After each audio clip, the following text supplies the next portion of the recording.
suited towards different things, or you're going to have different gifts you bring to the table that need to be balanced out by the other gifts that your leadership team needs to bring to the table. You do not want a room full of entrepreneurs. So entrepreneurs for us cast vision, big, bold vision. They are excited by growth. New ideas are delightful. They will be able to catalyze teams.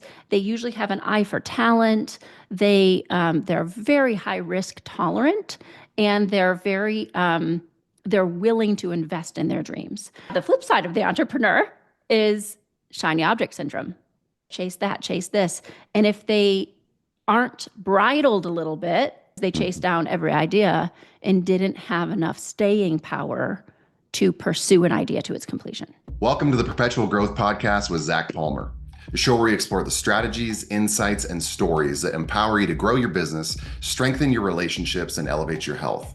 Because growth isn't just about what you achieve, it's about who you become along the way.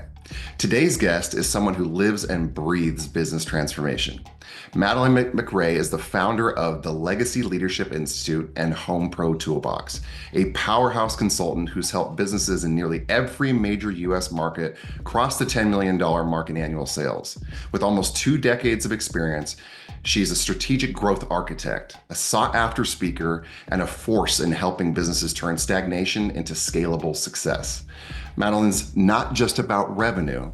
She's about reshaping leadership, succession planning, and sustainable growth. This conversation is going to be packed with hard-earned insight and real-world strategy, so buckle up. Madeleine, welcome to the Perpetual Growth Podcast, my friend.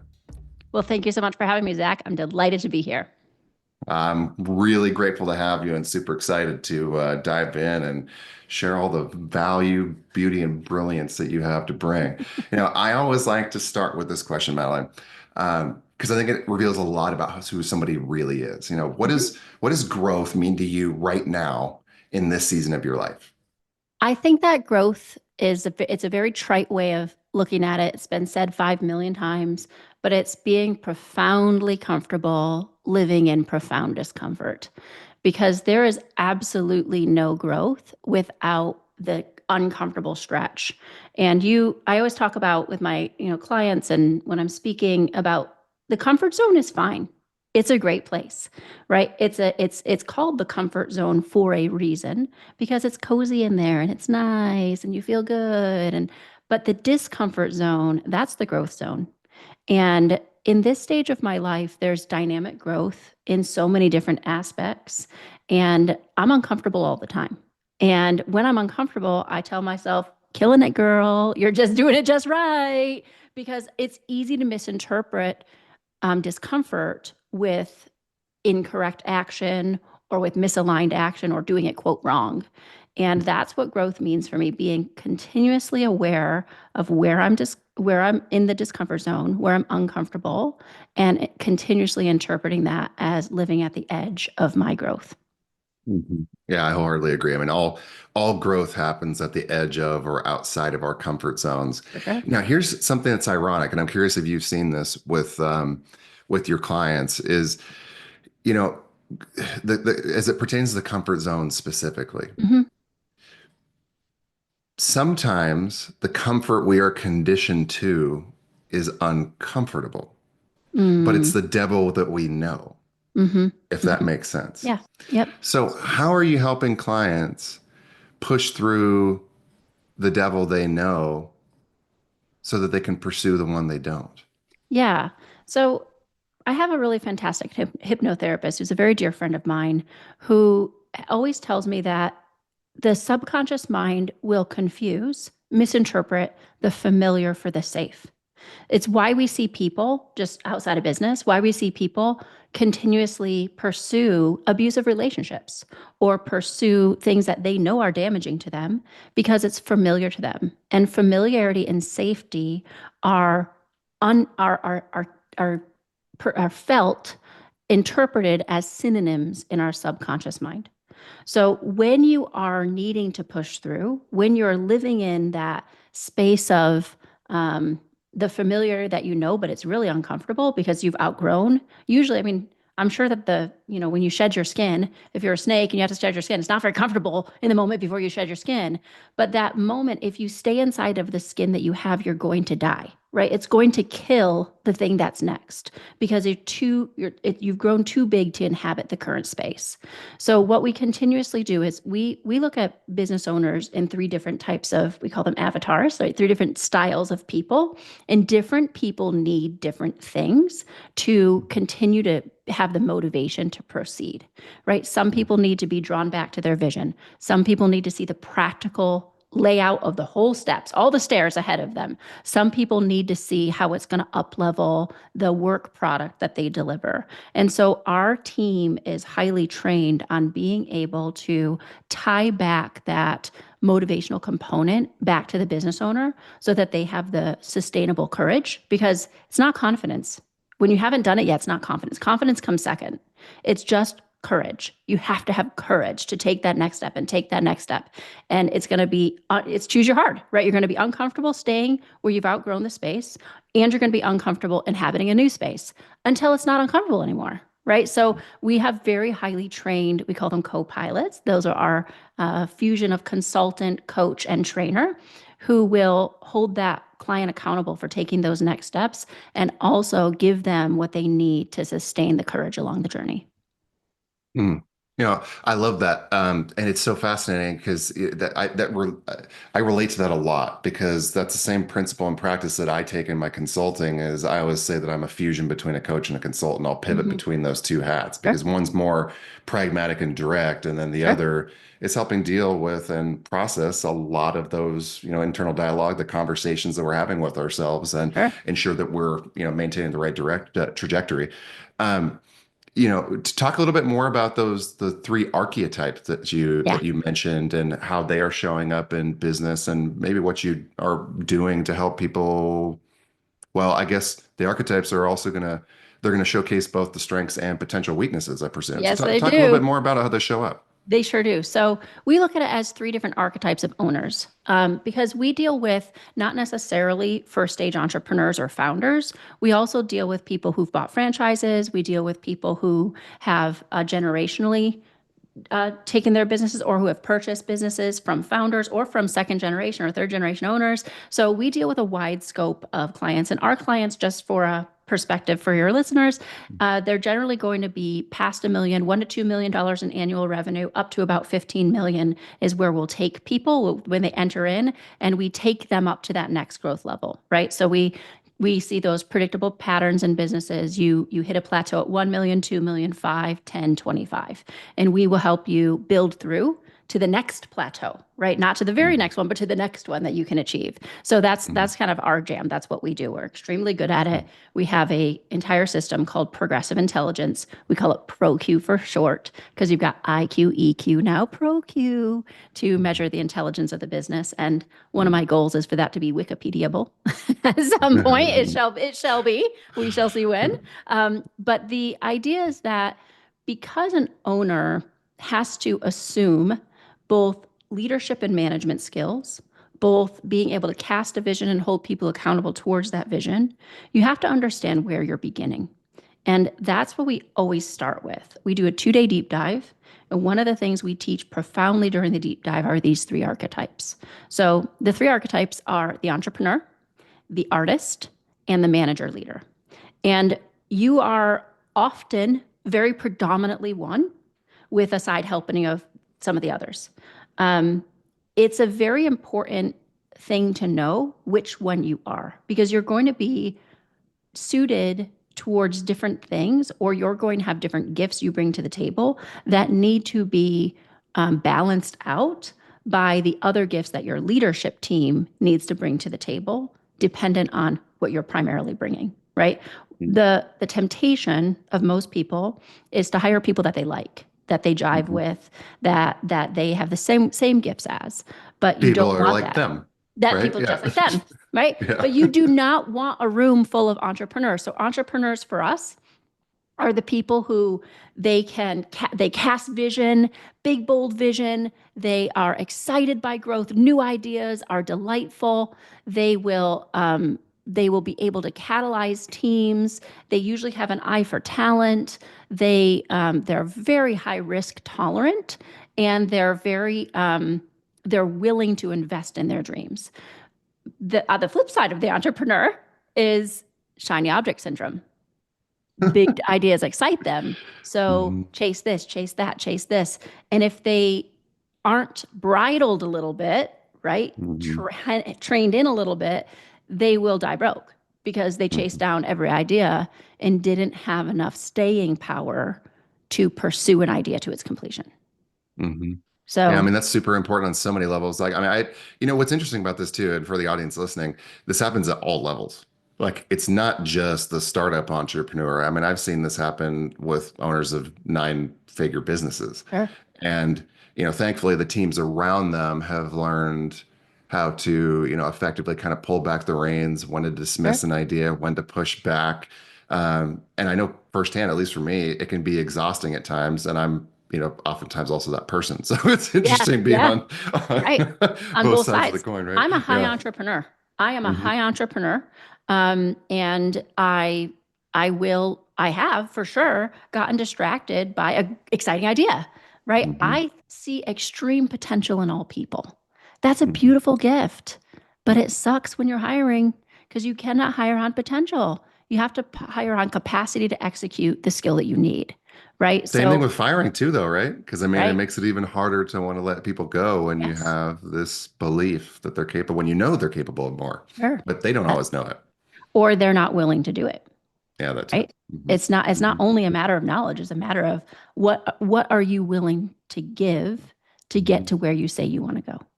Yeah. I want to come back to these archetypes a bit in a second, but there was something you mentioned earlier, in terms of the businesses you commonly work with and curiosity. You mentioned franchises, and what I find so interesting about that is, at least my knowledge and expectation with a franchise is the benefit of buying into a franchise is you're supposed to have all of the systems, the assets, the support, the materials, everything that you need in order to be able to execute and succeed with that particular franchise that you're investing in, right? Sure. Fundamentally.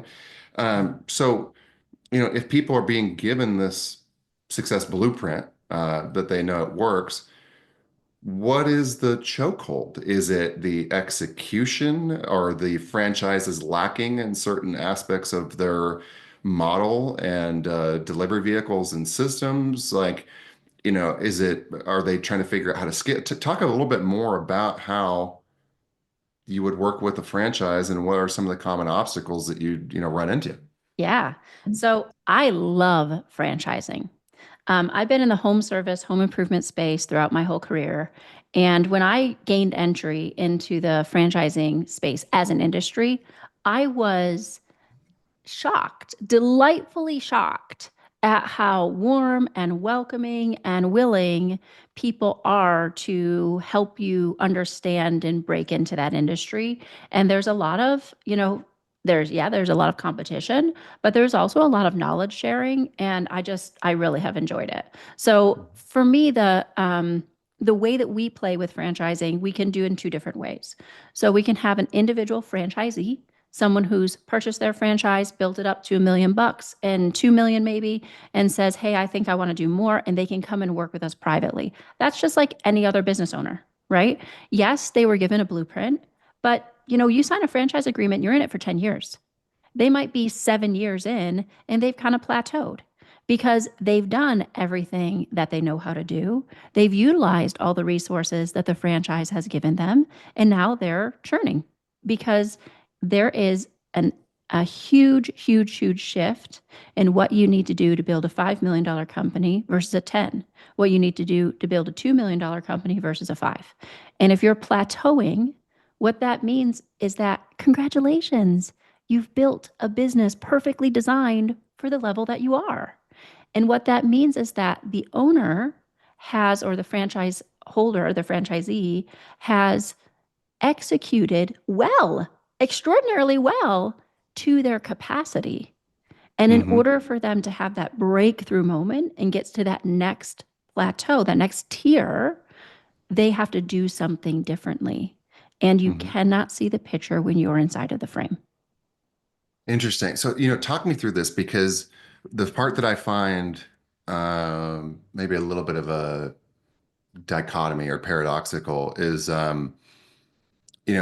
franchises, from my thought process, are frequently going to be built around the idea of duplication. Like they want you to build it to that, capacity limit or perceived capacity limit, level of success, whatever, and then start investing in additional locations, right? Mhm. Yeah. So are you in essence saying that you're actually helping these businesses break through that threshold of what success can be defined by for a single location by the franchise and take it to a whole nother level? So focusing on scaling that location versus move on and expand and move into the next. Like talk a little Yeah. bit about that balance and what Yeah. that looks like when they would determine to invest in another, you know, Yeah. I'd Yeah. love your thoughts.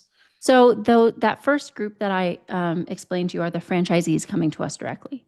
But what we Mhm. also do is we work with the franchisor, right? So, the Mhm. franchisor or the brand, right? When you have a Mhm. franchise brand, often the brand will be held by a platform and the platform is held by a holding company, right? The bigger the organization, the more complex the layers. So, we will work directly with a brand president, either a franchisor who has a single brand, just them doing their thing, or someone part of a family of brands, right? So it's franchising can be a little bit complicated, but that's the simplest way of looking at it. And Mhm. we come to them and we say, hey, if you've built your franchisees up to $1 million, congratulations. It means they've maximized what you've given them. But there is something different that's required of a franchisee to be able to scale up. And what that design looks like, what that optimization or that growth trajectory looks like is profoundly dependent upon the brand, right? So some brands, their territories are designed to be $2 million territories. Some brands, their territories are designed to be $500,000 territories. Some brands, it just really depends on what the brand is delivering, what the average sales price is. Is it a brick and mortar? Is it a shop at home? What is it, right? Mhm. And it's kind of like one of those, how long is a rope?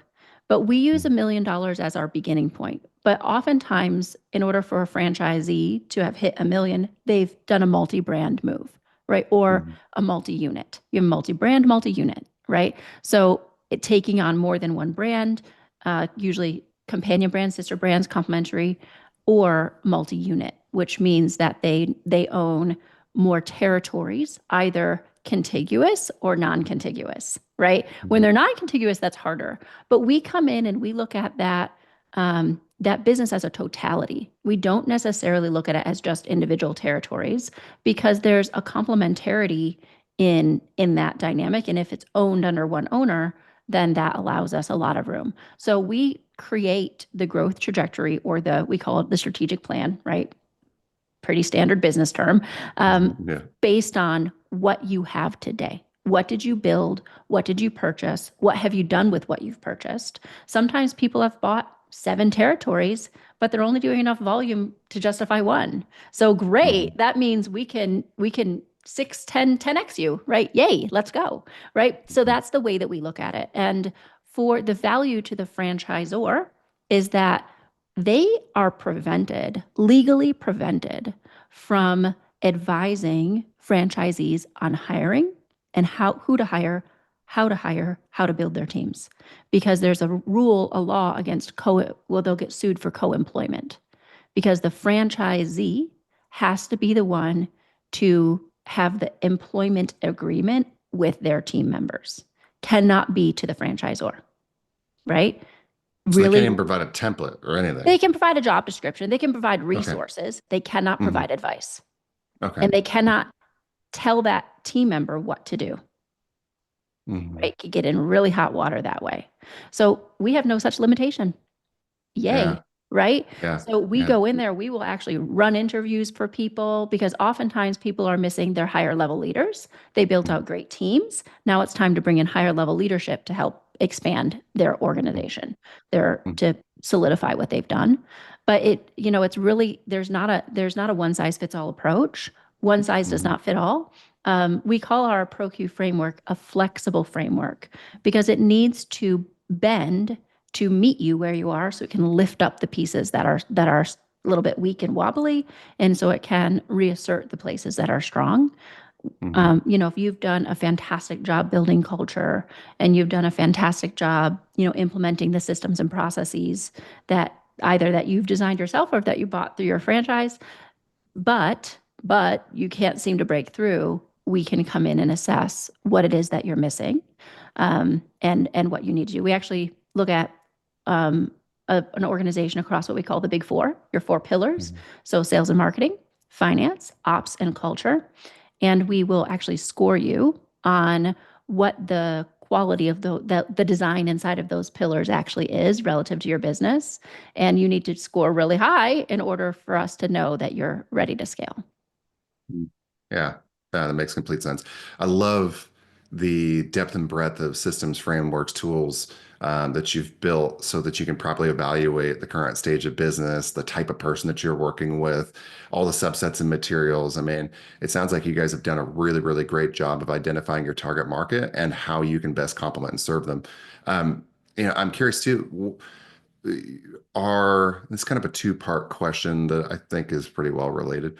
Are the majority of the franchisees that you're running into, are they previous business owners? Do they have that past experience and they see this as a new opportunity to pivot? Are they, so I mean, I'd be curious about the average person that's coming in. And then, for when you're looking for an ideal client, I have to imagine that there are franchises that you enjoy working with more Sure. than others because they do a better job of setting a great foundation and providing a turnkey business model, so to speak. Sure. What are maybe, I don't know if you can speak to the specific businesses you like or not, Sure. but maybe there's some of the criteria that you can also share that help you evaluate what are the ones that have the most scalability and opportunity and aren't, pigeonholing you into being a solopreneur. Yeah. So I think that the word pigeonholing is, I'm going to say it has a negative connotation that is not necessarily um, true to what everybody wants. Mhm. So I'm going to answer the first part of your question, then we'll come back to the pigeonholing thing. Yeah. So the type of person who is typically attracted to franchising is someone who doesn't want to waste their hard earned money, who knows that someone's already made the wheel, why reinvent it, and who wants to invest in something that has proven success, right? So their risk tolerance is much lower than an entrepreneur in our archetypes, right? So I told you there are three archetypes, but I only discussed with you the entrepreneur. There's also the Mhm. artist who loves the art of what they do. They're in the E-Myth, they're the tactician.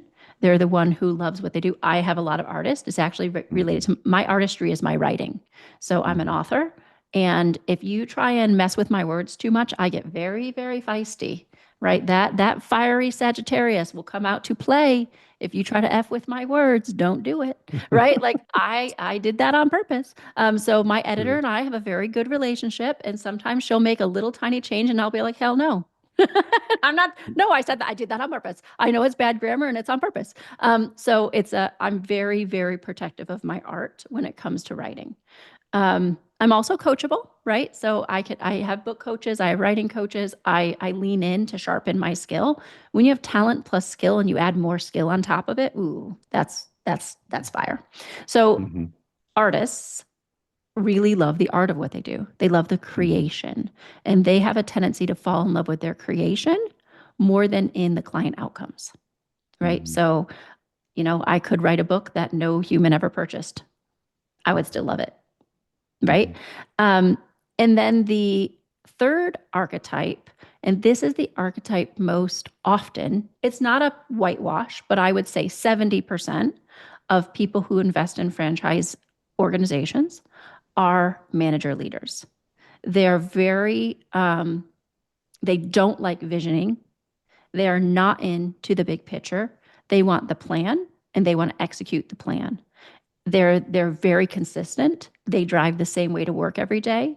Low risk tolerance. They're going to take a measured approach to everything that they do, and they want to see the plan before they're willing to embark on the journey.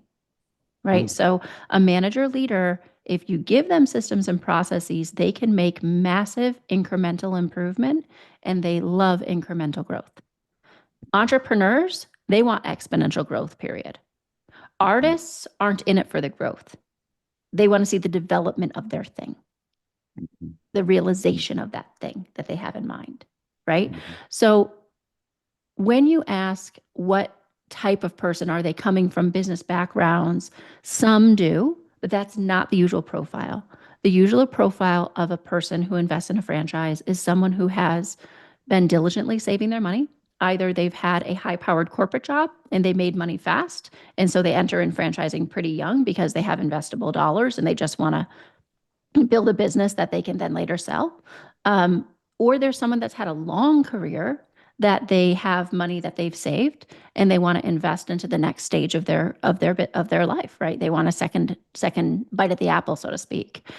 You do have people who are high growers. They're going to take it. They're going to brand stack, right? So they'll buy this type and that type and this type and this type of franchise. Those are going to be more entrepreneurs. The artists in in the franchise development is often the partner of the primary, right? So if it's a husband and wife team and the husband is the one who bought the franchise, it'll be the wife as the artist. That's often the case. Like that's where that artist shows up. But I haven't met that many individuals in franchising for whom artistry is their first. Because if the artist wants to make their art, and if you already give it to them, a paint by number, that's not as fun, right? So it's a different style of approach. So the other thing I want to get back to is the pigeonholing thing. There is a franchise for every possible type of person out there. And there are lots of people who just want to have a great business for themselves. They want to be a solopreneur, but they don't want to skin their knees and waste their money in doing it. So there are plenty of franchises that offer you the opportunity to be a small business owner and to do it with excellence. And I think that it's important as you're considering what type of franchise you want to consider what do you as a human really expect and desire out of your life. And then to choose a franchise that the culture and the dynamics of working in that franchise are suited to that, right? A lot of people buy into franchising because they don't actually want to be active owners. They want to be passive owners. But there are a lot of franchises that require you to be an active owner, right? You're going to be an owner operator. So you have to be really mindful of what you actually want when you're then looking to purchase into a franchise. Yeah, and I would imagine in many cases, you know, whether they're starting an independent entrepreneurial journey or purchasing a franchise, that in many cases, unless you have a lot of additional resources, like you mentioned, you should plan on investing a fairly significant amount of time while you're getting the thing off the ground. You know, yes, can you do it and build the team around you and go? Yeah, but it's just going to require more resources, right? Yeah. I mean, and I like your awareness too. The one thing I find interesting about that is, and awareness, what I mean by that is determining what you really want. Like, do you want to build a massive scalable business and have multiple locations or co-brands, or do you want the small solopreneur thing? And that's not necessarily a bad thing. The one thing that I think that needs to be said is if you're building a business as a solopreneur, you need to make sure that we're still building something that is saleable. Sure. And the beauty in the franchise is you have a lot of those systems, infrastructure, and support already, and that's really the cornerstone of what makes the business valuable. Aside from actual clients and profitability. Sure. But without that, then you just have a job. Sure. And I think that's a really, really critical piece, is building something that you have the ability to sell that has a tangible residual value, right? Sure. Yep. I mean, and the franchise itself, from the franchisor perspective, becomes more valuable when their franchisees are more successful, right? So franchising is very highly regulated, and they have to transparently share what is the gross profit, what is the net profit, what is the average unit value of each in this very heavy legal document called the FDD, the financial disclosure document. And it's a very open relationship, right? The franchisor has to tell the franchisee what's happening, and the franchisee has to report transparently all their numbers, et cetera, because the value of the brand will increase or will decrease based on the capacity of each individual operator to execute the model. Okay. Yeah, that makes complete sense. So it sounds like you're focusing more on, I mean, you have the ability to help a lot of people with your skill sets, wisdom, and expertise. However, it sounds like you focus more on the models that are scalable. Are you, and correct me if I'm wrong, but relative to those businesses, are there certain franchises that you find really appealing, or is it certain dynamics within the franchise model that make them much more attractive? Talk a little bit about what that looks like. Yeah. So our company, so you mentioned Legacy Leadership Institute, that we've gone through a Hmm. name change. We now Hmm. call ourselves ProQ Systems. Um, Ah, our yeah. our our company is still fairly young, right? So my expertise has always been in home services, home improvement. So that's where we are in franchising today. We will certainly get into optional health, right? So spas, fitness, etc. Service-based brands are really, really valuable for us because we're extremely good at being able to help you scale and grow them. Ultimately, we're a growth consulting firm. So it doesn't make any sense for us to work with a business or for a business to work with us if there's no room to grow, right? What are you paying for then? Yes, you can optimize, and we can certainly help you take an optimization, and you can have not just top line growth, right? You could have a much higher level of profitability if you run it smarter. So that's a different dynamic of growth, but that's not generally who comes to work with us. People just seeking the optimization without any top line growth. So that's who we generally work with. People who see that longer term capacity for us. I mean, give us a decade, and we'll probably have played in all the various industries. Yeah, I hear that. That makes complete sense. Well, Madeline, one of the things I admire about your approach is how you bring clarity during times of pressure. Whether it's client Mhm. churn, turnover, stalled growth, whatever. So let's pivot here for a second, Sure. and let me know, like, what do you think is the overlooked domino most businesses need to knock over first when they're feeling stuck but still chasing scale? So we always say businesses break where they're weak. Hmm. So, yay. If Hmm. you're experiencing a breakdown in your business, that's a great piece of information. It Hmm. means that the strain of where you are today is greater than what you've designed your business to handle. So if you're looking to grow, you want it to break well before it becomes critical. Because if it breaks too late, or if you don't address the breakage, that strain, whatever that how you experience that soon enough, you're not going to have the chance to rebuild it before you have to go way backwards in order to rebuild, right? So that moment of what people need to do first is really different, depends on where they are in their business and what skills they've brought to the table.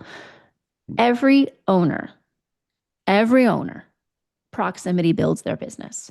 They build the thing that they're good at, they build it in the way that they know first. Everybody does it. If I've seen somebody build the part that they're not good at first, I've never seen that, right? Because it's not going to be very successful. It's going to take you a really, really, really long time, and you're going to make incremental, teeny, teeny, eeny, weeny progress, and it's not going to be enough to sustain the business. So business owners build from the thing that they know first. It's proximity build out. They build what's closest to them, what they know the best, and then and often some of their build is they just do the part they know that they're best at, right? And that becomes very hard for them to duplicate themselves. Hmm. The There's a bunch of mistakes people make, right? Really obvious mistakes that people make that are actually not mistakes until you reach a certain threshold of annual revenue. Because what works when you're getting to your first million is not what works when you're getting to your first two or three or five. Because the more you hustle and grind, the bigger you get, the more damage you're going to do to your business because you're becoming more and more of the problem and less of the solution. So being able to duplicate their leadership, being able to bring in high level leaders, executive team members, senior leadership members is a move that we encourage our owners, we encourage our clients to take usually before they feel ready. Yeah, no, that's super wise and wholeheartedly agree. Let's use that $1 million benchmark as an example. Um, what is the first, is there a common first strategic hire that you recommend or most often see of value at that $1 million mark, $2 million mark? Yeah. What questions should people be asking? Where should they be looking to best evaluate that next hiring decision? So they need to be looking at two dynamics. They need to be looking at how scalably have they designed what they've done and where is their own skill, right? So we have a great resource, which I'll share a little bit later, that will help them evaluate how scalably they've built because there's four pillars you need to build: sales and marketing, finance, ops, and culture. And it might be that you are outrageously good at sales and marketing and you are just killing it, but your operations isn't able to keep up. In that case, yeah, you're going to have to hire for ops, right? On the service delivery side. It might be that you're outrageously good at service delivery, but your sales and marketing is lagging. You're going to need to bring in some sales professionals, right? So it just depends on where your natural ability is and what you have in your business that allows someone else to come in and execute to your standard, right? So getting clear, so we call it to organizational structures. It's not just the same old EOS, right? People write seats. That's not it. It's looking at what are the functional requirements of your business in order to make promises and keep your promises. So, in order to attract clients and bring them in and then deliver what you've promised to them, what functions inside of your business need to happen consistently, persistently with excellence? And are they duplicatable, right? Or are you looking for unicorns? We teach our people, do not hunt for unicorns. We do not hire unicorns. We hire B players. We want you to hire a bunch of B players and we're going to coach them up to A players because you Ooh. can always find a B player Hmm. and they're cheap, right? I hate to Hmm. say it, but B players, they're not used to getting paid top dollar for their work because they don't necessarily deliver top dollar work yet. Right, right. But you can bring in a solid, steady, consistent, persistent B player, design a role where they can kill it every day, and have them give 1% more, 1% more, 1% more, 1% more until we 1% ourselves all the way into the A player range. Hmm. Yeah, Eh, which is great leadership. And I hear that belief that we talked mhm. about at the beginning of the call back in there. Yes. Yeah. We can help people grow. I love that. I love that. And on so many different levels. And it alleviates a lot of pressure too Yes. when you're focusing on the B players. I mean, now you really get to evaluate the person, present skill set, baseline, opportunity, desire for growth. I mean, it's a whole different subset of questions in order to make the best hiring decisions. I mean, and listen, if you hire a steady, solid B player who is culturally a great fit for your company, who has the skill to execute the work, they will show up and they will deliver and they will show up and they will deliver. And there is a level of consistent, persistent presence in your business that even if they never became an A player, who cares? Yeah. Well, and what's cool about that too is, you are also reducing the risk of churn Yes. because when people are fully invested in an organization, when they feel like when the company is investing in them and their growth and their development and their success, it becomes cyclical. Like they want to Right. give that much more back to the ecosystem that helped create the next level of them, Yeah. right? And I mean, Yeah. listen, the way that what I love about business is what you can give back. I got so excited, I started to stutter. What you Mhm. can give back to your community, right? If you hire from a pool of B players, first of all, the pool is much bigger. You have a lot more candidates to assess. You can find people who are super culturally aligned to what your business culture is, and you Mhm. can lift your community from the middle. You can Mhm. teach them how to be better all around. And the truth is, you Mhm. bring all of who you are to everything you do. So you're making them better in your business, but you're also making them better husbands and fathers and leaders and contributors.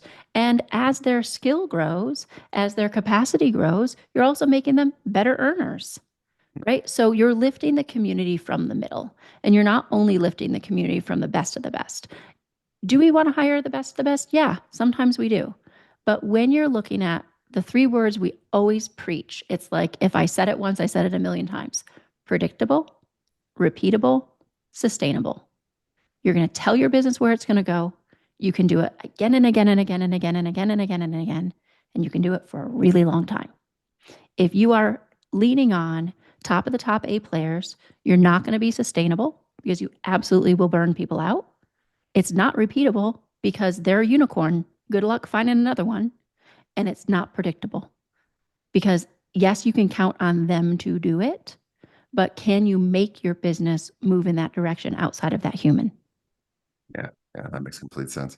Now, you've brought a tremendous amount of value and wisdom to today's conversation. As we wrap up the episode, I would love to hear your thoughts on this question. Mm-hmm. You talk a lot about legacy and reshaping the success conversation. I'd love to know, how do you personally define success now, and how has that evolved across your career? Yes.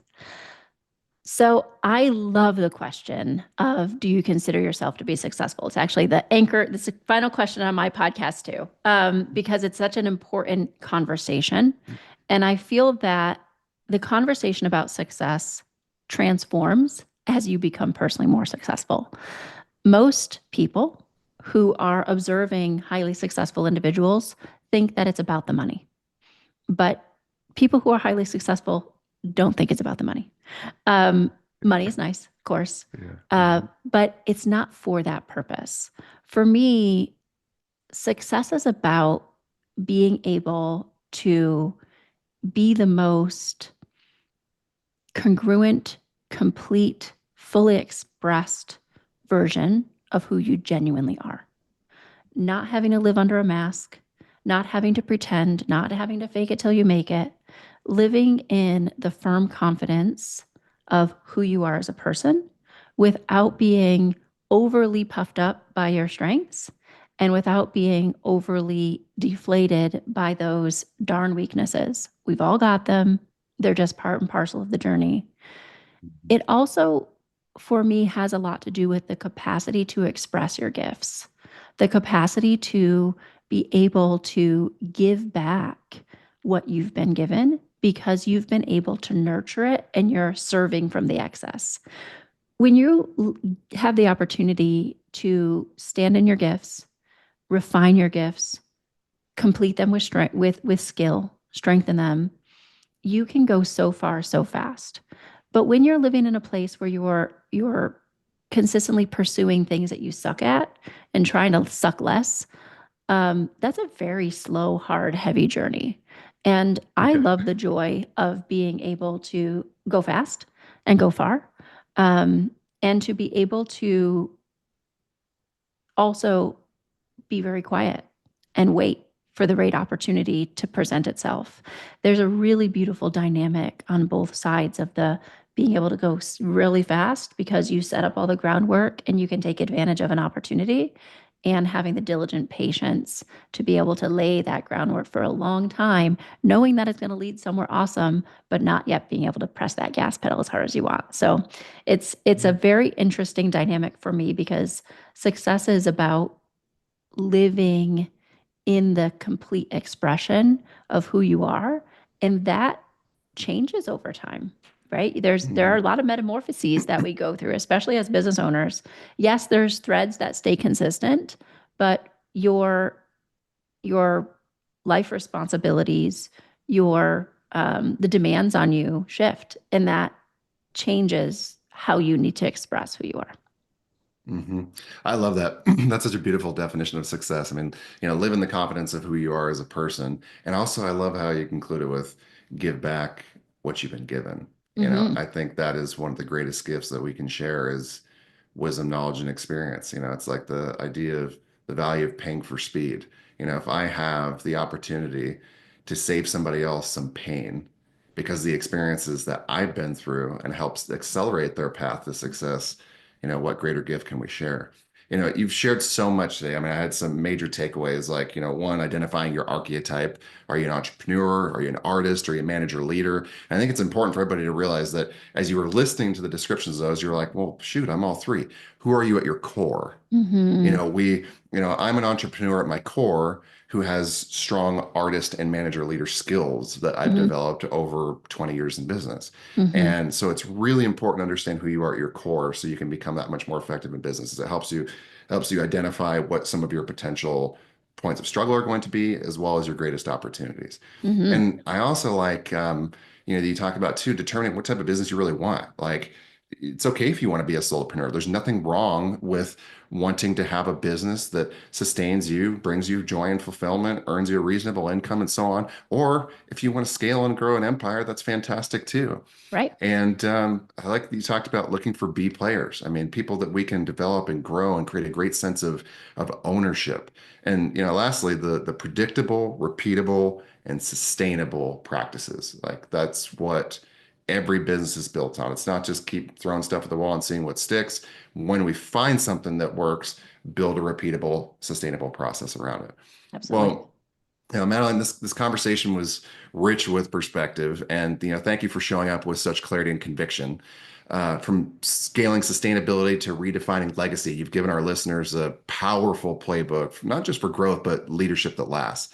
So, for those tuning in, make sure you guys follow Madeline and check out what she's doing at ProQ Systems and Home Pro Toolbox. And Madeline, you mentioned before our call a really great resource that you would like to provide our listeners. Would you like to share that now? Yeah, absolutely. So one of the things that we have for you is we call it a ProQ score.